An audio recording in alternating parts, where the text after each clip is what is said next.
Hello everyone, welcome to our YouTube channel. मैं सुमन और आज हम करते हैं पार्टनरशिप जो +2 का है, बीकॉम में भी काम आता है। इसका थ्योरेटिकल पोर्शन थोड़ा सा हम कर चुके थे। फर्स्ट ऑफ ऑल थोड़ा सा रिमाइंड करवा दूं आपको, आप प्रीवियस वीडियो आप देख सकते हैं डिटेल के लिए। थोड़ा सा रिमाइंड करवा दूं पार्टनरशिप क्या है, जहां पे 2 और मोर देन 2 पर्सन एक म्यूचुअल एग्रीमेंट के साथ एक फर्म में आते हैं, एक बिजनेस में आते हैं कि हमने बिजनेस करना है। उनका आपस का एक म्यूचुअली एग्रीमेंट होता है। उस एग्रीमेंट के तहत क्या है, वो पार्टनर्स फर्म में पार्टनर बनते हैं। ठीक है, तो इस तरीके से क्या है, इनका कोई लीगल रिक्वायरमेंट नहीं होता, कोई बाउंडेशन नहीं होता। ठीक है, दोनों जो पर्सन आपस में एग्री हैं उसी के हिसाब से क्या आगे बिजनेस करते हैं, फर्म में करते हैं। और इसमें एक हमने किया था पार्टनरशिप डीड। पार्टनरशिप डीड तैयार करते हैं जिसमें सारे रूल्स एंड रेगुलेशन है वो प्रिस्क्राइब होते हैं, यानी कि लिखे हुए होते हैं। जबकि इन फ्यूचर हम क्या करने वाले हैं, कैसे करने वाले हैं, किस तरीके का हम करेंगे, तो वो सारी लिखी होती है। अगर ना लिखी हो तो वहां पे क्या फॉलो होता है, इंडियन पार्टनरशिप एक्ट। अगर कोई भी प्रोविजन ना हो तो उस केस में होगा इंडियन पार्टनरशिप एक्ट 1932। ये एक्ट वहां पे क्या हो जाएगा, अप्लीकेबल हो जाएगा। इसी के अकॉर्डिंग जो प्रोविजंस है वो क्या है, वहां पे फॉलो होंगे। तो अभी हम बात करते हैं कि जब कोई नया पार्टनर फॉर्म में आता है, थोड़ा थ्योरेटिकल हमने किया था कि कोई भी नया पार्टनर फॉर्म में आता है, फर्स्ट ऑफ ऑल क्या होता है, जितने भी ओल्ड पार्टनर हैं उनके ऊपर डिपेंड करता है कि वो नए पार्टनर को लेना चाहते हैं कि नहीं चाहते। और जो नए पार्टनर को कब वो एग्री होते हैं अपने फॉर्म में लेने के लिए, उन्हें कैपिटल की रिक्वायरमेंट हो या उन्हें लगता हो कि किसी नए पर्सन के आने से उनकी गुडविल है वो इंक्रीज होगी, प्रॉफिट इंक्रीज होगा, या पर्सन है उसकी गुडविल अच्छी है, रेपुटेशन अच्छी है, तो या मतलब कोई इस चीज के लिए इस तरह कोई बेनिफिट हो, या क्या हो जो पार्टनर्स है फर्म के अंदर क्या हो कैपिटल की रिक्वायरमेंट हो और आपस में वो रिक्वायरमेंट पूरी ना हो रही हो, तब वो क्या होते हैं, एग्री होते हैं कि कोई नया पार्टनर है वो बिजनेस करे या हमारे साथ आए।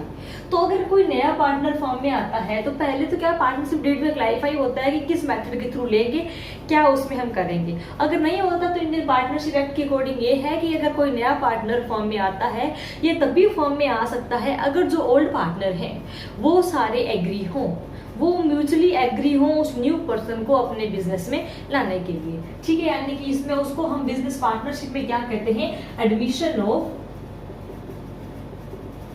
New partner.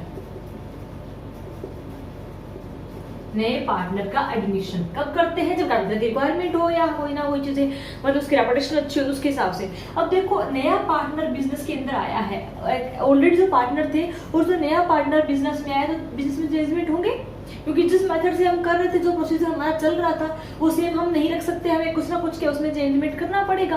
किस तरह का चेंजेस होएगा, अब नया पार्टनर आया है तो हमारा सबसे पहले क्या हो जाएगा, प्रॉफिट शेयरिंग रेशियो है वो चेंज हो जाएगा, क्योंकि नया पार्टनर है वो भी अपना हिस्सा लेगा। हमने पीछे किया भी था कि जब कोई नया पार्टनर फॉर्म में आता है उसके 2 राइट लेके आता है कि जितनी भी फॉर्म की जो एसेट्स है उसके ऊपर उसका अधिकार हो जाएगा, एंड जो फॉर्म है उसके प्रॉफिट के ऊपर उसका अधिकार होगा।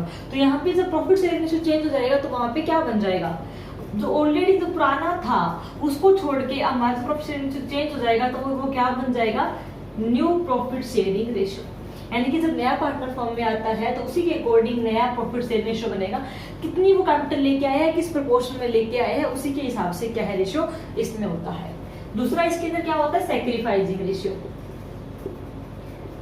सैक्रिफाइसिंग रेशियो में क्या होगा कि जब कोई नया पार्टनर आता है फर्म के अंदर, ठीक है, तो जो ओल्ड पार्टनर है 2, 3, 4 जितने ही हैं उन्होंने कुछ ना कुछ सैक्रिफाइस किया है, उन्होंने कुछ छोड़ा है। कि पहले 100 है, 100 का जो रेशियो है 100% है वो 2% के अंदर डिवाइड हो रहा था। ठीक है, वो किसी भी फॉर्म में 50-50 लगा लो या क्या 40-60 लगा लो, किसी भी फॉर्म में 30-70 लगा लो, मतलब कितना ही, जिस भी फॉर्म में क्या है सिर्फ 2 जन्स में बढ़ता था। ठीक है, 2% में डिवाइड होता था।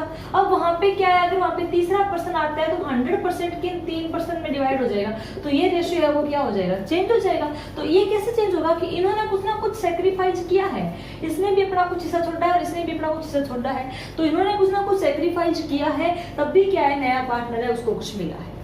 ठीक है, तो यहाँ पे इसका क्या आ जाएगा, इस सैक्रिफाइसिंग रेशियो में आ जाएगा कि उन्होंने कुछ सैक्रिफाइस किया है तब हमारे पार्टनर्स को क्या है जो मिला है। तो वो कैलकुलेट करेंगे कि उन्होंने कितना सैक्रिफाइस किया नए के लिए, तो वो किस में आ जाएगा, सैक्रिफाइसिंग रेशियो। ठीक है, एक गेनिंग रेशियो भी होता है पर मोस्टली गेन कम ही करते हैं, नया पार्टनर आता है तो अपना हिस्सा छोड़ते ही हैं। एक गेनिंग रेशियो भी हम निकालते हैं। एक क्या होता है, वैल्यूएशन करते हैं हम, किसकी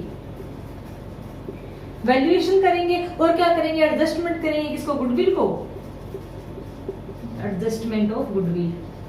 क्योंकि जब गुडविल है नया पार्टनर किस हिसाब से लेके आया है, पुरानी हमारी क्या थी वो सारी डिटेल हम निकालते हैं उसमें। तो उसमें क्या वैल्यूएशन वैल्यू निकालेंगे। First of all partnership deed में डिक्लेयर होता है कि हम किस मेथड से गुडविल की वैल्यू है वो निकालते हैं।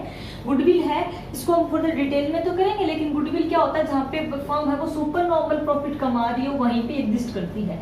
एक तरीके से हम ये कह सकते हैं कि हायर प्रॉफिट, जो नॉर्मल प्रॉफिट से जितना ज्यादा प्रॉफिट होगा वो गुडविल है, ठीक है। यानी कि नॉर्मल प्रॉफिट है अगर एक फर्म का 60,000 हो, अगर वहां पे फर्म है वो 80,000 अर्न कर रही है, दैट मीन्स क्या है 20,000 इसकी गुडविल है, ठीक है। यानी कि गुडविल की जैसे इतना रेपुटेशन की वजह से क्या है ये अर्न कर रही है, तो वहां पे एग्जिस्ट करते हैं जहाँ पे सुपर नॉर्मल प्रॉफिट और गुडविल। तो नया पार्टनर आता है तो वो कितनी गुडविल लेके आया है, किस तरह से उसकी एडजस्टमेंट हम करेंगे, तो उसकी वैल्यू करते हैं, उसका एडजस्टमेंट करते हैं हम गुडविल को जब भी कोई नया पार्टनर आता है। या जितनी भी हमारी क्या हम रिवैल्यूएशन करते हैं किसको, एसेट्स को, रिवैल्यूएशन ऑफ एसेट्स, जितनी भी हमारी एसेट्स होती हैं फर्म में उनको क्या करते हैं, हम रिवैल्यूएट करते हैं। नया पार्टनर आया है तो जिसकी एट प्रेजेंट उसकी अमाउंट कितनी है, कितनी बची है, कितनी डेप्रिशिएट हो चुकी है, उसके अकॉर्डिंग की तभी नया पार्टनर है तो उस टाइम हमारे बिजनेस में कितना फंड था, किस हिसाब का था, उसी के अकॉर्डिंग क्या है हम आगे चलते हैं ताकि उसको प्रॉफिट में कितना रेशो शेयर दिया जाए, ऑलरेडी हमारे पास कितनी वर्थ थी बिजनेस की।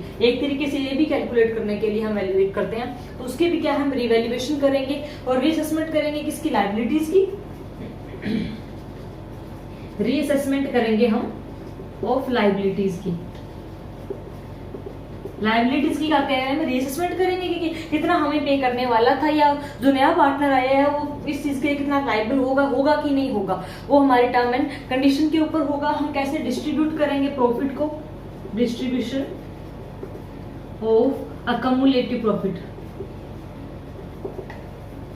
अकमुलेटिव प्रॉफिट होगा उसको डिवाइड करना, तो उसको क्या करेंगे, उसको किस तरीके से हम डिवाइड करेंगे, तो वो हम इसमें सेलेक्ट डिसाइड करते हैं। या हमारे जो पार्टनर्स की कैपिटल है उसको कैसे एडजस्ट करेंगे, adjustment of partners capital, partner की कैपिटल है वो किस हिसाब से हम एडजस्ट करेंगे, तो वो सारा क्या है इसमें, यानी कितनी सारी चीजें हैं वो क्या होते हैं, चेंज होते हैं। जब भी कोई नया पार्टनर फॉर्म में एडमिशन लेता है, नया पार्टनर फॉर्म में आता है, तो वहां पे क्या हो जाएगा, नया जो प्रॉफिट शेयरिंग रेशियो है वो भी क्या हो जाएगा, नया हो जाएगा, क्योंकि वहां पे नया पार्टनर है तो उसी के अकॉर्डिंग सेट करेंगे। पुराने पार्टनर है उन्होंने कितना सेक्रीफाइस किया है वो हम देखते हैं कि उसका कितना सेक्रीफाइस है इसमें, और जो वैल्यूएशन और एडजस्टमेंट करते हैं हम किसकी, गुडविल की, उसकी भी वैल्यू हम निकालते हैं कितना इसमें गुडविल हमारी आई है, किस हिसाब से कितना परसेंट नया लेके आए, रिवैल्यूएट करते हैं एसेट्स को, रिसेसमेंट करते हैं लायबिलिटीज को, कैसे एक्युमुलेटिव प्रॉफिट उसको डिवाइड करेंगे और किस हिसाब से हम जो पार्टनर्स है उसके कैपिटल को एडजस्ट करेंगे। तो इसको हम क्या प्रैक्टिकल वे में भी निकाल के देखते हैं, जब कोई नया पार्टनर फर्म में एडमिशन लेता है तो इसको हम कैसे इसको क्या है कैलकुलेट करते हैं। इसको थोड़ा सा ऊपर लिख दूं मैं ताकि जगह बन जाए, admission of new partner.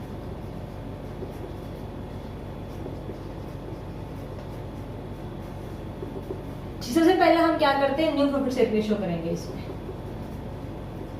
New profit sharing ratio, यानी कि जब भी कोई पुराना पार्टनर इसमें नया पार्टनर हमारे फर्म में आता है तो वहां पे वो क्या है कि कुछ एक हिस्सा वो लेगा इसमें, ठीक है। यानी कि वो पर्सन है उसने कैपिटल की रिक्वायरमेंट थी तो वो कुछ ना कुछ कैपिटल तो लेके आया है बिजनेस में, तो वो कैपिटल है वो किस फॉर्म में लेके आया है, कितनी वो कैपिटल लेके आया है, उसी के अकॉर्डिंग हम निकालेंगे। सबका क्या म्यूचुअली एग्रीमेंट होगा, उस एग्रीमेंट के तहत वो डिसाइड करते हैं कि इसको, अब नया पर्सन आया है तो उसका पहला अधिकार उसका प्रॉफिट भी होता है कि बिजनेस का प्रॉफिट है उसमें उसका राइट बन जाता है। तो वहां पे क्या होगा कि जो नया प्रॉफिट रेशियो है जो पुराना है उसके अकॉर्डिंग क्या नया चेंज हो जाएगा। तो सपोज कि दो पार्टनर है, इसमें देखो हम लेके चले, दो पार्टनर हैं, शॉर्ट फॉर्म में लिख रही हूँ मैं क्वेश्चन, ए एंड बी दो पार्टनर हैं, इनका जो प्रॉफिट शेयरिंग रेशियो है वो कितना है 3:2 है, ठीक है।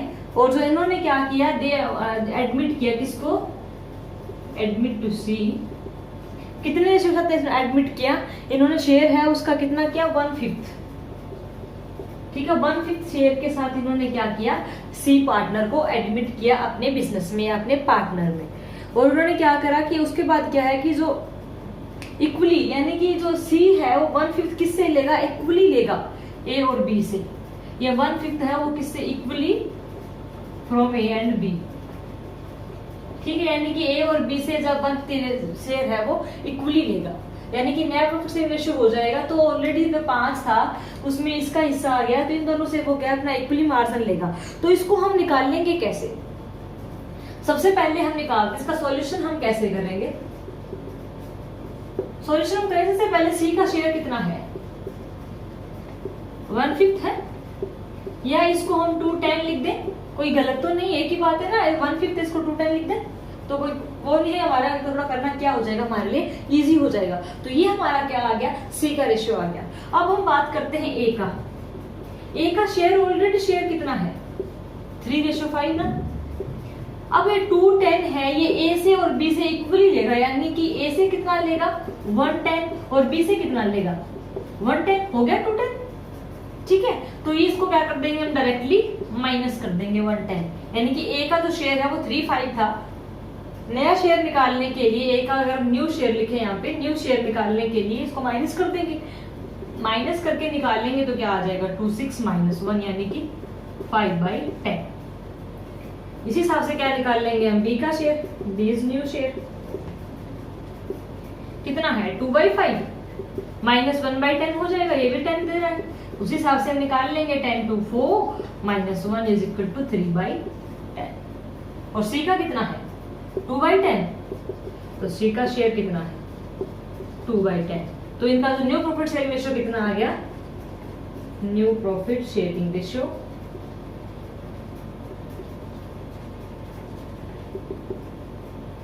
5, 3 और 2, ये क्या आ गया इनका न्यू प्रॉफिट शेयरिंग रेशियो आ गया, ठीक है। तो इस तरीके से क्या है इसका हम निकालते हैं, आगे आगे इनका लेवल और बढ़ता जाएगा। यानी कि नेट प्रॉफिट शेयरिंग रेशियो क्या है, यहाँ पे कई बार क्या होता है इसमें लिखा हुआ है यहाँ पे इक्वली ले लेगा, कई बार क्या लिखा होता है कि इतना हिस्सा है वो इसमें इससे लेगा, इतना हिस्सा है वो इससे लेगा, तो वहां पे उतना उतना डायरेक्टली हम माइनस कर दें। जैसे एक नेक्स्ट इसके अंदर दे रखा है, किसी को ये मान के चले कि ये इतना हिस्सा है इसमें, ठीक है। अब यहाँ पे 1/5 है, या इसको यूं कह लो कि 2/10 है इसका हिस्सा, ठीक है, 1/5 है, तो इसको 2/10 भी हम लिख सकते हैं। तो यहाँ पे क्या बात हो रही है कि जो सी है ना वो क्या करेगा, सी जो अपना हिस्सा लेगा वो, अगर यहाँ पे सी का हिस्सा बताया भी ना हो तो भी क्या है कि अगर ये ए से सपोज करो यहाँ पे इक्वली ना लेके ए से कितना लेगा 2/10 लेगा, कहां से फ्रॉम ए से, और 1/10 लेगा फ्रॉम बी से। ये ऐसा लिखा हो, इक्वली ना लिखे कि 2/10 हिस्सा लेगा ए से और 1/10 हिस्सा लेगा बी से, और नया पार्टनर कौन आया है सी आया है, तो 2/10 उसका करेंगे तो यहाँ पे मतलब 3/10 हो गया एक तरीके से, ठीक है। ये इसका क्या है, ये क्वेश्चन अगर गिवन हो तो भी क्या है डायरेक्टली हम कर लेंगे, क्या दिक्कत है। सॉल्यूशन कैसे निकाल लेंगे, डायरेक्टली दिया हुआ है कि 2/10 ए से लेगा और 1/10 बी से लेगा, तो रेशियो निकालो, ए का न्यू शेयर कितना आ जाएगा, ओल्ड माइनस न्यू हम कर देंगे, ए का क्या 3/5 माइनस 2/10 कर देंगे, 2/10 करेंगे तो कितना आ जाएगा 10, 2 6 - 2 यानी कि 4/10। बी का न्यू शेयर, बी का न्यू शेयर कितना है 2/5 माइनस 1/10 लेगा ना, इससे 10 हो गया, 2 4 - 1 इज इक्वल टू 3/10। इसका हिस्सा कितना है सी का, सी का शेयर कितना है 3/10, तो न्यू प्रॉफिट शेयरिंग रेशियो कितना आ गया,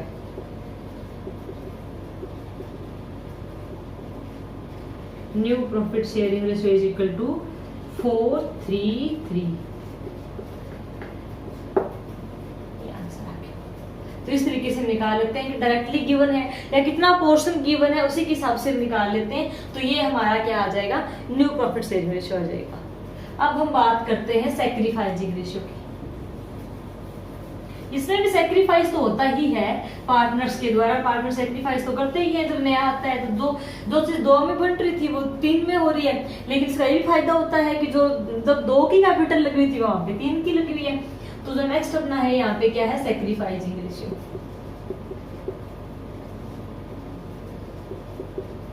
सैक्रिफाइसिंग रेशियो में अपने किया था कि सैक्रिफाइस क्या है इसमें कि जो पार्टनर्स हैं, जो ओल्ड पार्टनर हैं वो सेक्रीफाइस करते हैं नए के लिए, यानी कि वो अपना कुछ हिस्सा देते हैं कि इतना हिस्सा हमसे है, इतना हम छोड़ेंगे तभी तो उनको मिलेगा। तो इसका जो सैक्रीफाइसिंग रेशियो का फॉर्मूला क्या होगा, old profit share minus new profit share ratio. Old में से न्यू माइनस कर देंगे तो पता चल जाएगा कि उन्होंने कितना सेक्रीफाइस किया है एक नए के लिए।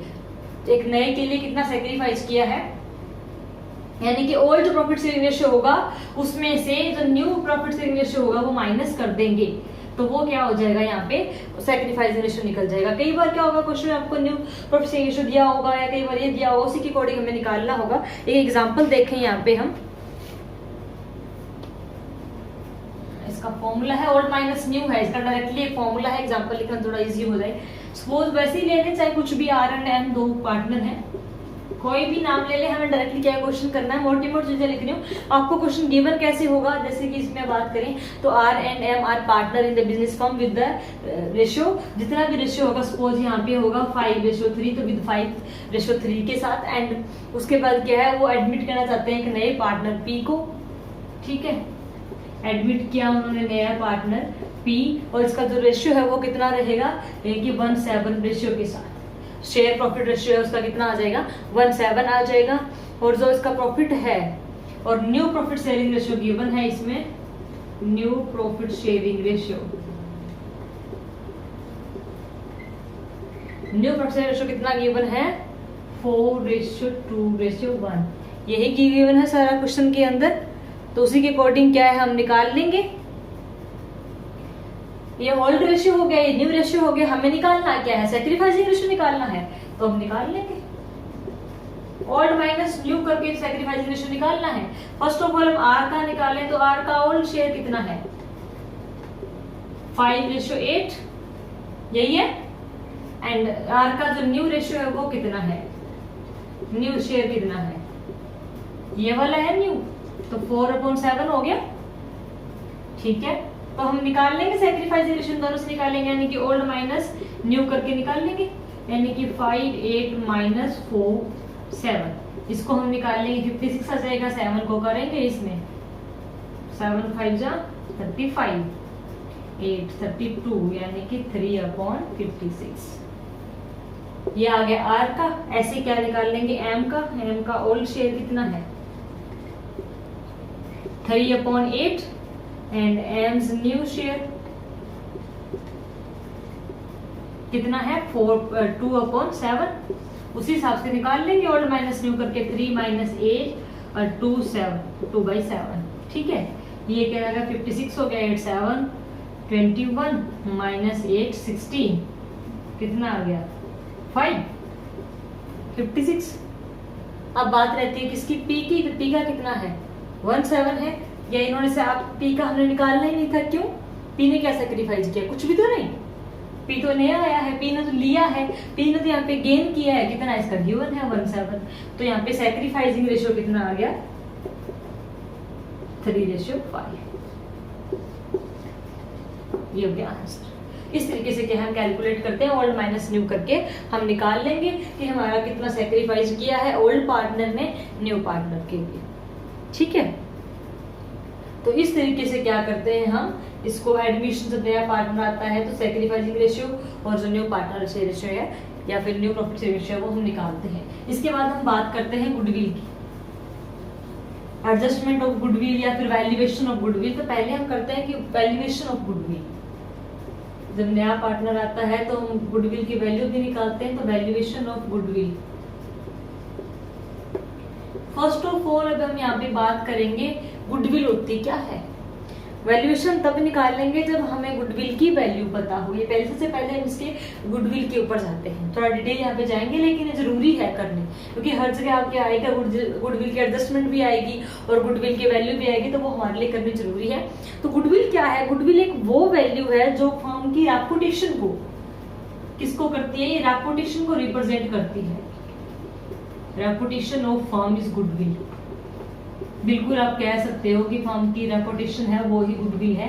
ये एक इंटेंजिबल एसेट्स है, टेंजिबल नहीं है, इंटेंजिबल टाइप की है, और तब भी एग्जिस्ट करती है। हम कहते हैं ना फर्म की रेपुटेशन बहुत अच्छी है, किस तरीके से कि वो फर्म में ना वो कंटिन्यूसली प्रॉफिट अर्न कर रही है, कंटिन्यूसली वो प्रॉफिट अर्न कर रही है, तो वहां पे क्या हो जाएगा, जितना वो प्रॉफिट अर्न कर रही है, यानी कि जो नॉर्मल प्रॉफिट ज्यादा, यानी कि जो मोर देन नॉर्मल प्रॉफिट होगा वो गुडविल की वजह से, कि फर्म है वो अच्छी खासी गुडविल को, अपनी रेपुटेशन को एंजॉय कर रही है, अच्छा बेनिफिट कमा रही है, मार्केट के अंदर अपनी रेपुटेशन है उसकी, तो वो क्या होगी, गुडविल है। ये कि इंटेंजिबल एसेट्स है जिसको हम कैलकुलेट करते हैं जब कोई नया पार्टनर होता है तब भी कैलकुलेट करते हैं, कोई रिटायर होता है तब भी कैलकुलेट करते हैं उसी के हिसाब से। तो एक क्या है, एक वैल्यू है जहां पे फर्म की रेपुटेशन को रिप्रेजेंट करता है, या जो भी प्रॉफिट एक्सपेक्ट करते हैं हम कि इतना हमारा हो जाएगा, या बिजनेस में हमारी मार्केट की रेपुटेशन को देखते हुए इतना प्रॉफिट आ जाएगा, तो वो क्या है, हमारी गुडविल को देखते हुए उस प्रॉफिट को हम कैलकुलेट करते हैं। तो इस तरीके से क्या है, हमारी इंटेंजिबल एसेट्स है। और एक गुडविल है वो क्या है, ये तब भी एग्जिस्ट करेगी, सबसे बार बार मैं जो कर रही हूँ, जब फर्म है वो सुपर नॉर्मल प्रॉफिट अर्न कर रही होगी,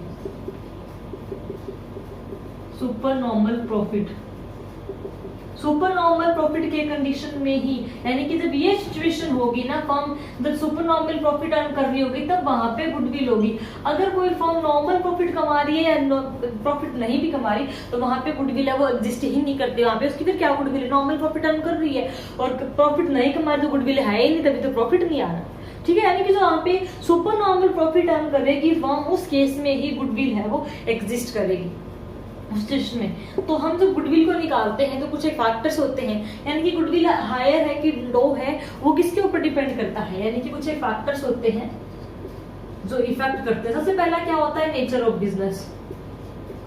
बिजनेस का नेचर किस हिसाब का है, जो जिस तरह का बिजनेस है, आप किस तरह के आइटम प्रोड्यूस करते हैं, कितने आपकी कैपिटल लगी हुई है, बिजनेस आपका स्मॉल साइज है कि लार्ज साइज है, यानी किस हिसाब का नेचर है आपके बिजनेस का, उसी हिसाब से आपकी गुडविल है वो हाई एंड डाउन होगी। ठीक है, अगर आपके जो हायर वैल्यू प्रॉफिट जो प्रोडक्ट प्रोड्यूस करते हैं, हाई वैल्यू एडेड प्रोडक्ट आप यूज करते हैं, तो वहां पे आपकी फर्म है वो एक्स्ट्रा प्रॉफिट कमाएगी, यानी कि जब फर्म एक्स्ट्रा बेनिफिट कमा रही है, प्रॉफिट अच्छा हो रहा है, तो दैट मींस क्या है, वहां पे गुडविल उसकी अच्छी है। तो आप किस तरह का आपका बिजनेस का नेचर है, कितना आपका एक्सपेंडेड है बिजनेस, कितना आपका फैला हुआ है, कहाँ कहाँ तक है, वो आपकी गुडविल को बताता है कि आपकी गुडविल ज्यादा है कि कम है, तो वहां से हम रिप्रेजेंट करते हैं। दूसरा क्या होता है, लोकेशन। लोकेशन क्या, एक फेवरेबल लोकेशन ऐसी होती है, हम कहते हैं ना ऑन रोड जो चीजें होती हैं, ऑन रोड शॉप है, ऑन रोड प्लॉट है, उसकी जो एक्सपेंसेस है वो ज्यादा है, उसके जो रेंट है वो भी ज्यादा है, उसका जो टोटल अगर अमाउंट लगा है वो भी ज्यादा है। क्यों, लोकेशन की वजह से कि हमारा बिजनेस है वो इस लोकेशन में लोकेटेड है जहाँ पे कस्टमर्स है उनका आना जाना रहता है। ठीक है, ऑन रोड क्या है, लोग आते जाते रहते हैं, जिनसे उनको पता चलता है कि यहाँ पे अगर कोई चीज हम प्रोड्यूस करने वाले हैं या कोई भी चीज वहां पे हम बना रहे हैं, तो वहां से लोग जाएंगे गुजरेंगे तो उसको ऊपर ध्यान देंगे कि हाँ यहाँ पे प्रोडक्शन हो रही है, तो किसी को रिक्वायरमेंट है तो वो उसको लेगा। कई बार वो देखने के लिए चले जाते हैं कि हमें इस चीज का इसमें क्या क्या मिलता है, कभी रिक्वायरमेंट होगी तब ले लेंगे। तो वहां पे अगर फेवरेबल लोकेशन है दैट मींस फर्म की गुडविल है वो हायर होगी वहां पे, क्योंकि उस केस में बेनिफिट क्या होगा कि वो प्रॉफिट ज्यादा कमाएगी, प्रॉफिट ज्यादा कमाएगी तो उसको क्या है, गुडविल ज्यादा होगी उसकी। नेक्स्ट क्या है, एफिशिएंसी ऑफ मैनेजमेंट। मैनेजमेंट की एफिशिएंसी वो है किस तरीके से मैनेजमेंट है वो अपनी फर्म में वर्क करता है, कैसे चीजों को वो लेता है, कैसे उनको मैनेज करके रखा हुआ है। अगर अच्छी वेल प्लान और एक डिसिप्लिन मैनर में मैनेजमेंट वर्क करेगी, अप टू डेट रहती है हर एक चीज के ऊपर, कोई भी इन्वायरमेंट में चेंज हुआ, कोई गवर्नमेंट पॉलिसी चेंज हुई, कोई कंपटीटिव स्ट्रेटेजी चेंज करी, तो उसी मतलब जैसे भी कोई टेक्नोलॉजी चेंज हुई तो अपडेट रहे, उसके साथ मैनेज करके चलता है। तो अगर वो वेल प्लान और वेल डिसिप्लिन में चलेगा, एक अच्छे से अरेंज करके चलेगा, अपनी एफिशिएंसी को फुल वर्क में करेगा, तो वो बेनिफिट कमाएगी। तो अपडेट चल रहा है, जिस तरह टेक्नोलॉजी चेंज हुई तो वो भी अपने इसमें चेंजमेंट लेके आ रहा है, एनवायरमेंट के साथ चल रहा है, कंप्यूटर को स्टडी करके चल रहा है, तो वहां पे क्या मैनेजमेंट की अच्छी एफिशिएंसी होगी, दैट मींस फर्म क्या है, प्रॉफिट अर्न कर रही है, और जो फर्म प्रॉफिट अर्न कर रही है दैट मींस क्या है कि उसकी गुडविल है वो अच्छी है। नेक्स्ट है मार्केट सिचुएशन। मार्केट की सिचुएशन भी डिपेंड करती है कि मार्केट की सिचुएशन किस तरीके की है। ठीक है, जो मोनोपोली है या परफेक्ट कंपटीशन है, मोनोपोलिस्टिक किस तरीके की मार्केट है, उसी किसका सिचुएशन है उसी के ऊपर डिपेंड करती है गुडविल। अब मोनोपोली है उसकी तो गुडविल हमेशा हायर होगी क्योंकि उसका कोई प्रोडक्शन है ही नहीं और कोई प्रोड्यूसर ही नहीं है उसका, और तो जितना प्रॉफिट है टोटली उसी फॉर्म का है उसका, ये तो वहां पे क्या हो जाएगा, उसकी फेवरेबल में सिचुएशन, तो उसकी गुडविल क्या रहेगी, हायर रहेगी। अदरवाइज क्या है, परफेक्ट कंपटीशन है, वहां पे तो बहुत सारे लोग उसका प्रोडक्शन करते हैं, काफी लोग होते हैं वहां पे, तो उस केस में क्या होगा, उसकी जो प्रॉफिट है वो इतना अर्न नहीं कर पाई जितना कि मोनोपोली करती है, तो उसके कंपैरिजन उसकी गुडविल है वो कम होगी। तो ये चीजें हैं जो हम ध्यान में रखते हैं, यानी कि एक तरह से यूं कह लो कि जो हमारी गुडविल को इफेक्ट करते हैं कि गुडविल है वो हाई है या लो है, वो इन चीजों के ऊपर भी डिपेंड करती है कि किस तरह का नेचर है बिजनेस का, कैसी लोकेशन है, मैनेजमेंट कितनी एफिशिएंट है और मार्केट की सिचुएशन है वो किस हिसाब की है, कैसा है मार्केट, तो वो इन चीजों के ऊपर डिपेंड करती है। अब बात आता है कि गुडविल की जरूरत क्यों पड़ी, यानी कि नीड क्यों पड़ी हमें गुडविल को वैल्यूएट करने की। गुडविल को वैल्यूएशन कब करते हैं, यानी कोई नया पार्टनर आता है, कोई पुराना छोड़ के जाता है। Need of valuation of goodwill. Goodwill की हम वैल्यूएशन करते हैं, किस लिए हमें जरूरत पड़ी, जब भी कोई नया पार्टनर हमारे फर्म में आता है तो हम ये देखते हैं कि ऑलरेडी हमारी जो पुरानी वर्थ है वो कितनी है, कितनी हमारी फर्म है उसको अर्न कर रही है। एंड उसके बाद हम ये भी देखते हैं कि अगर वो नया पार्टनर है वो कितनी लेके आया, उसके हमें कितना इफेक्ट पड़ेगा। तो वो चीजें भी क्या है हम ध्यान में रखते हैं, जिसकी वो उस वजह से भी क्या है हमें जरूरत पड़ती है गुडविल को निकालने की। दूसरा, किस लिए कोई पार्टनर रिटायर होता है, तो वो जाता है तो उसका हम टोटल हम देखते हैं कि ये पार्टनर रिटायर हो गया, इसका हिस्सा हमें निकालना है, तो उस टाइम अपनी गुडविल को कैलकुलेट करते हैं ताकि एक्यूरेटली उसका जो जितना भी उसका पोर्शन बनता है, रेशियो बनता है, वो उसको दे दें। या कोई भी ओल्ड पार्टनर है, उसका कोई रोल चेंज हुआ है या उसका कोई रेगुलर पार्टनर था, उसने अपना कैपिटल ज्यादा लगा दिया कि रेगुलरली वर्क नहीं करा, किसी भी तरीके से किसी का रोल चेंज हुआ है, तो वहां पे क्या हो जाएगा, वहां तो चेंज होगा तब हमें गुडविल की वैल्यू निकालनी पड़ती है कि उसको अकॉर्डिंग कितना उसको दे या कितना ना दे।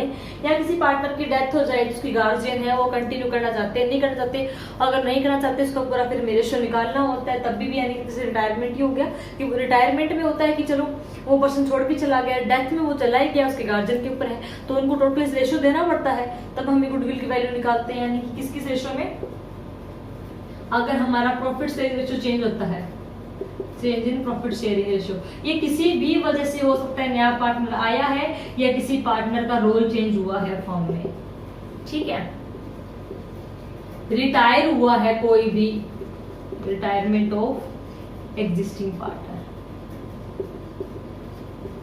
एग्जिस्टिंग पार्टनर में से किसी के रिटायर हो गया, ठीक है, या किसी भी पार्टनर की डेथ होगी, तो उस केस में क्या है प्रॉफिट शेयरिंग रेशियो चेंज हो जाएगा। या फिर क्या है फर्म है वो डिसोल्यूट हो रही हो, डिसोल्यूशन ऑफ पार्टनरशिप फर्म है वो क्या है बाइंड अप हो रही हो, या डिसोल्यूशन एक ही है कि डिसोल्यूट हो रही है, यानी कि बिल्कुल उसको डिसोल्यूशन करना पड़ता है, बंद हो रही है हमारी फर्म, तो जितना जितना जिस पार्टनर का उसमें रेशियो बनता है, जितना हिस्सा बनता है वो अपना अपना कैलकुलेट करेंगे, उसके लिए हमें गुडविल की वैल्यू कैलकुलेट करनी पड़ेगी। या फिर क्या हो सेल करते हो, सबसे इंपॉर्टेंट तो यही है सेल ऑफ पार्टनरशिप फर्म, तो सेल करते हैं तो हमें उसकी टोटल वर्थ हमें लेनी होती है कि कितनी अमाउंट इसकी हम लगाएं, तो वो हमारे प्रॉफिट और इसके ऊपर डिपेंड करती है कि उसकी कितनी उसकी गुडविल है, सुपर प्रॉफिट कितना है। तो उस टाइम में भी क्या हम कैलकुलेट करते हैं कि इस बिजनेस को सेल करना है तो उसकी टोटल हमारी इतनी कमानी है। अब इसमें ऐसा तो होता नहीं है, अब गुडविल को हम निकाले कैसे, कि इसके बहुत सारे मेथड हैं जो कि हम आगे करेंगे। तो इस तरीके से क्या, या फिर क्या हो अमलगामेट हो, मर्ज हो रही हो पार्टनरशिप फर्म है, तो उस केस में हम देखते हैं हमारे पुराने का कितना है। तो ये चीजें हैं, इन चीजों को देखने के लिए क्या है हमें जरूरत पड़ी, यानी कोई जो चेंज होता है तो उस केस में हमें गुडविल की वैल्यू निकालनी पड़ती है। कोई पार्टनर रिटायर होता है, या किसी की डेथ हो जाए, या फर्म बंद हो रही हो, या पार्टनरशिप को सेल कर रहे हो, या किसी के साथ क्या है अमलगामेशन में, अमलगामेशन के टाइम भी क्या है हमें इसकी वैल्यू निकालनी पड़ती है गुडविल की, इसीलिए हमें गुडविल की वैल्यूएशन की जरूरत पड़ती है। अब बात आती है कि हम गुडविल की जो वैल्यूएशन है वो करेंगे कैसे, किस किस तरीके से इसकी वैल्यूएशन है वो हम करें, कौन से मेथड्स हैं वो सही रहेंगे इसके लिए। तो यहाँ पे ना बहुत सारे मेथड हैं, हम बात करें मेथड्स की, मेथड्स ऑफ गुडविल, काफी सारे मेथड्स हैं इसके, 3-4 मेथड है, बेसिकली 3 है। तो यहाँ पे क्या होता है, ये फर्म के ऊपर डिपेंड करता है कि फर्म है वो कौन सा मेथड उसके लिए सुटेबल है, फर्म को कौन सा, जिस तरह के फर्म का नेचर है बिजनेस का, किस तरह की फर्म है, या जो पार्टनर्स हैं वो किसके ऊपर एग्री होते हैं, जो भी उनको सुटेबल लगता है ना, उसी मेथड के अकॉर्डिंग वो क्या करते हैं गुडविल की वैल्यू कैलकुलेट करते हैं, वैल्यूएट करते हैं, ठीक है। तो इसमें हमारा क्या होगा कि यानी कि आपस में एग्रीमेंट होता है, या पार्टनरशिप डीड है, तो डीड भी कब तैयार होती है, जब सभी म्यूचुअली एग्री हो जो पार्टनर, तभी वो डीड तैयार करते हैं बैठ के कि हम ये रूल्स एंड रेगुलेशन है वो फॉलो करेंगे, या उस टाइम वो एग्रीमेंट कर ले कि हमारा ये वाला मेथड है वो ज्यादा सुटेबल है और हम इस मेथड के अकॉर्डिंग काम करेंगे। तो यहाँ पे जो इसके मेथड है वो हमारे क्या है, 3 तरीके का है। एक क्या है एवरेज, एवरेज मेथड है हमारा, ये एवरेज प्रॉफिट मेथड कह लो, जिसके थ्रू क्या है हम गुडविल निकाल रहे हैं। देखो नाम से चल रहा है कि एवरेज, इसमें क्या करेंगे हम एग्रीगेट लेंगे, किसका, प्रॉफिट का, गुडविल को निकालने के लिए, यानी कि एवरेज के ऊपर हम लेके चलेंगे। दूसरा मेथड क्या है सुपर प्रॉफिट मेथड, जहाँ पे फर्म है वो सुपर प्रॉफिट अर्न कर रही हो तो सुपर प्रॉफिट के हिसाब से कितना नॉर्मल से हायर जो ये है, यानी कि नॉर्मल प्रॉफिट जितना एक्स्ट्रा प्रॉफिट जो अर्न कर रही है उसके हिसाब से हम क्या है गुडविल की वैल्यू निकालते हैं। थर्ड क्या है कैपिटलाइजेशन मेथड, जिसमें क्या है हम कैपिटल के हिसाब से हम क्या इसकी निकालते हैं। कैपिटलाइजेशन है वो भी आगे फर्दर दो तरीके से निकलता है। एक क्या होता है एवरेज कैपिटलाइजेशन, यानी कि यही दोनों क्वेश्चन के हिसाब से इसमें बस क्या है कैपिटल का रोल आ जाएगा, एवरेज कैपिटल है कैपिटलाइजेशन मेथड, और एक क्या है सुपर कैपिटलाइजेशन मेथड। इस तरीके से क्या है हम गुडविल की वैल्यू निकालते हैं, यानी कि बेसिकली इसके क्या है तीन इसके हैं, average profit method, super profit method और कैपिटलाइजेशन मेथड, जिसके थ्रू जो बिजनेस को जिस भी बिजनेस को जो सुटेबल होता है, जिनको लगता है कि हमारे लिए ये ज्यादा सुटेबल है, इसके अकॉर्डिंग हमारी अप्रोप्रिएटली एक्यूरेट वैल्यू हम गुडविल की फाइंड आउट कर सकते हैं, निकाल सकते हैं, तो वो फर्म उसी मेथड को क्या करते हैं अपने फर्म में अप्लाई करती है। यानी कि किसी भी एक मेथड के ऊपर जो हमारे पार्टनर्स हैं, एग्जिस्टिंग पार्टनर्स हैं, वो एग्री हो जाएं कि हमारे लिए ये सुटेबल है, इसी के अकॉर्डिंग हम काम करेंगे, तो वो क्या है वो मेथड उसमें अप्लाई किया जाता है। तो इसका क्या है ये बेसिक ही चल रहा है अभी पार्टनरशिप का, तो ये गुडविल का है थोड़ा सा इसका गुडविल का, क्योंकि हमें आगे गुडविल का काफी रोल आएगा कि गुडविल कैलकुलेट कैसे करते हैं, नया पार्टनर आता है तो क्या जरूरत होती है, पुराने जाते हैं तो जब इसका हम प्रैक्टिकल करेंगे वहां पे भी चीजें काम आएंगी, इसलिए यहाँ पे करना जरूरी है, आपको इसका बेसिक पता होना चाहिए। तो गुडविल की वैल्यू इतना है, ये थ्योरेटिकल पोर्शन था। आगे हम मेथड्स को जो आगे हम नेक्स्ट करेंगे उसमें मेथड्स को पूरा डिटेल में करेंगे, विद प्रैक्टिकल क्वेश्चन करेंगे, ताकि और अच्छे से आपको समझ में आ सके, इसको अच्छे से आप अंडरस्टैंड कर सके। ये यहाँ पे सारा क्या था थ्योरेटिकल पोर्शन था कि जहाँ पे क्या है हम पार्टनरशिप फॉर्म के बारे में हमने बात की कि जब कोई नया पार्टनर आता है, नया एडमिशन होता है तो कितने चेंजमेंट हमारे बिजनेस में होते हैं और वो कैसे कैसे होते हैं। तो होप सो आपको समझ में आया होगा। Thanks for watching, bye bye.